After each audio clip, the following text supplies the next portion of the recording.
Steve Albini, the musician and well-regarded recording engineer behind work from Nirvana, the Pixies, the Breeders, Jimmy Page, and Robert Plant, among hundreds of others, died May 7th. He was 61.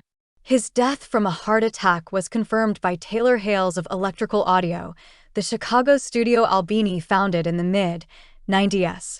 Albini, who was also a musician in punk rock bands Big Black and Shellac, was a noted critic of the industry in which he worked, often offering withering commentary about the artists who hired him.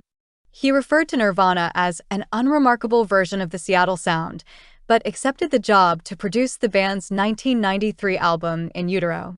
Nirvana singer Kurt Cobain said at the time that he liked Albini's technique of capturing the natural sound in a recording room for an element of rawness. In a circulated letter Albini wrote to the band before signing on, he concurs that he wants to bang out a record in a couple of days.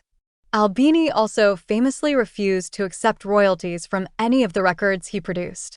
As he wrote in the Nirvana letter, paying a royalty to a producer or engineer is ethically indefensible, and asked to be paid like a plumber. I do the job and you tell me what it's worth. Other albums featuring Albini as recording engineer include the Pixies' Surfer Rosa, the Stooges' The Weirdness, Robbie Folk's Country Love Songs, and Plant and Page's Walking into Clarksdale. Albini was an unabashed student of analog recording, dismissing digital in harsh terms and hated the term producer, instead preferring recording engineer. A native of Pasadena, California, Albini moved with his family to Montana as a teenager and engulfed himself in the music of the Ramones and the Sex Pistols as a precursor to playing in area punk bands. He earned a journalism degree at Northwestern University and started his recording career in 1981. In his 1993 essay, The Problem with Music, Albini, who wrote stories for local Chicago music magazines in the 80s, spotlighted the underbelly of the business, from "The A&R person is the first to promise them the moon" to succinct breakdowns of how much an artist actually receives from a record, advance minus fees for everything from studio fees, recording equipment, and catering.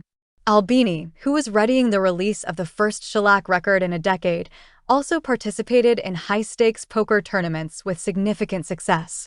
In 2018, he won a World Series of Poker gold bracelet and a pot of $105,000, and in 2022 repeated his feat in a HRSE competition for $196,000 prize. Albini's last documented tournament was in October at Horseshoe Hammond in Chicago. Don't forget to subscribe my channel to get any news update.